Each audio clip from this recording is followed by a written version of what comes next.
BUMN di Indonesia itu artinya negara berbisnis. Kita urai sedikit maksudnya. Negara atau nation yang merupakan payung terbesar dari sebuah bangsa atau beberapa bangsa dalam suatu wilayah geografi. Banyak bangsa atau banyak ras bisa berada dalam sebuah negara. Amerika misalnya adalah sebuah negara yang paling banyak bangsanya beragam tinggal di sana. Bukan suku lagi, bukan etnik, tapi bangsa atau ras. Bangsa atau ras seperti Caucasian, Negro, Oriental, dan lain sebagainya, di mana ada 5 ras besar seperti simbol 5 ring Olimpiade. Kemudian bangsa memecah lagi menjadi suku atau etnik. Panjang deh kalau kita membicarakan hal ini. Kita skip aja dulu ya. Tiongkok yang besar itu satu bangsa dengan etnik Han atau suku Han yang menguasai 91% populasi di Tiongkok. Sungguh, jadi agak gampang mengelola negara sebuah wilayah di mana bangsanya tersebut mayoritas satu suku.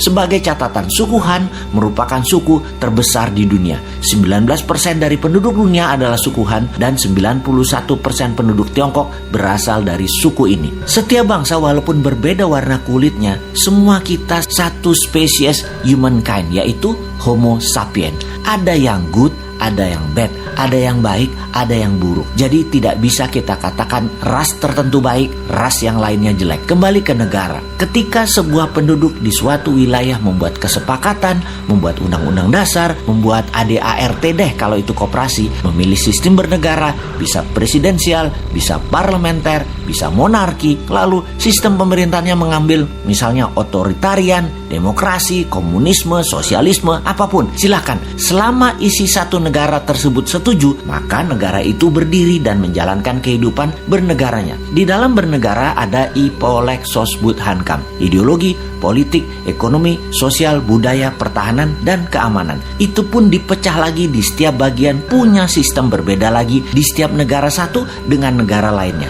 Kita bicarakan pertahanan misalnya. Di Tiongkok dan Amerika ada 6 angkatan perang. Indonesia cuma 3 misalnya. Dalam membangun ekonomi misalnya lain lagi. Di Amerika dan Tiongkok pakai printing money berbasis proyek. Sementara di Indonesia pejabatnya memilih pakai dolar Amerika baru bisa cetak rupiah dalam berekonominya. Di Tiongkok negara dengan satu partai, yaitu Partai Komunis, yang membuat negara Tiongkok berideologi komunis. Karena sistemnya satu, yaitu komunis, maka kelolaannya bagi mereka yang ingin menjadi pejabat publik atau abdi masyarakat, ya join the party, ya gabung dengan Partai Komunis. Ada 90 juta anggota Partai Komunis Tiongkok atau PKC itu. Semuanya pejabat publik dan BUMN-nya ya anggota partai. Di sisi kelolaan aset, BUMN Tiongkok bukan punya negara, tetapi punya partai Partai Komunis Cina. 1,5 miliar warga Tiongkok dikelola oleh 90 juta anggota partai PKC, termasuk tentaranya. Tentara Tiongkok itu adalah toolnya partai. Di Amerika di sisi lain memiliki banyak partai politik, namun dalam 100 tahun belakangan hanya 2 partai besar, yaitu Partai Demokrat dan Partai Republik. Partai Demokrat berciri heavy on government atau semua sektor pemerintahan yang atur. Di Partai Republik heavy on private, apa-apa swasta kalau Partai Republik berkuasa. Jadi di Amerika tidak ada BUMN. Negara tidak berbisnis di Amerika. Amerika tuh negara swasta. Demokrat menang, banyak proyek pemerintah yang digarap tetap swasta. Di zaman Republik berkuasa, program pemerintah kecil namun swasta yang garap semua proyeknya. Kalau Tiongkok, negara Partai Komunis. Kalau Amerika, negara swasta. Kita ke Indonesia sekarang, negara yang sejak reformasi masih mencari bentuk. Dulu sangat presidensial. Parlemen terkenal dengan perkataan setuju, manut pemerintah. Sekarang dalam 15 tahunan terakhir, Parlemen DPR balas dendam, mengendalikan pemerintahan kebanyakan. Jadi bentuknya sekarang lebih ke arah parlementer. Partai politik dan politik menjadi di segala lini,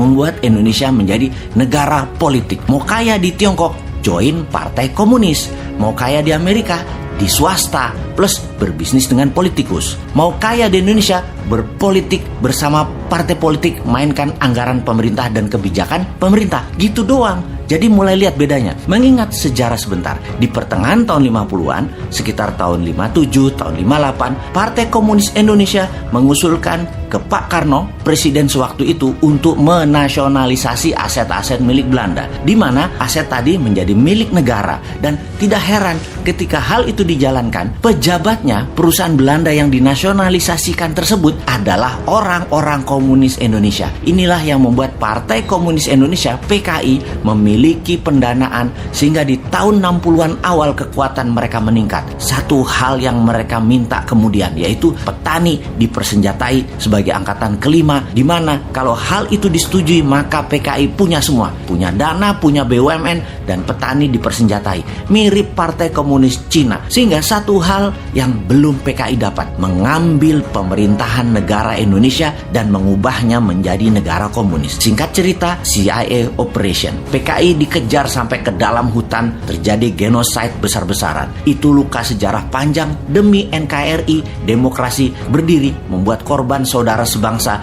yang berideologi komunis musnah. Sekarang semua sudah tertutup peluang bagi PKI. PKI sudah selesai. Zaman bergeser. Dunia tanpa batas lagi. Dunia menjadi global, digital, dan internet membuka semuanya. Perang berubah. Bukan lagi military war, tetapi economic warfare. Untuk itu, kita sebagai negara ke depannya harus mulai menata apa yang terjadi ke depan untuk anak cucu kita.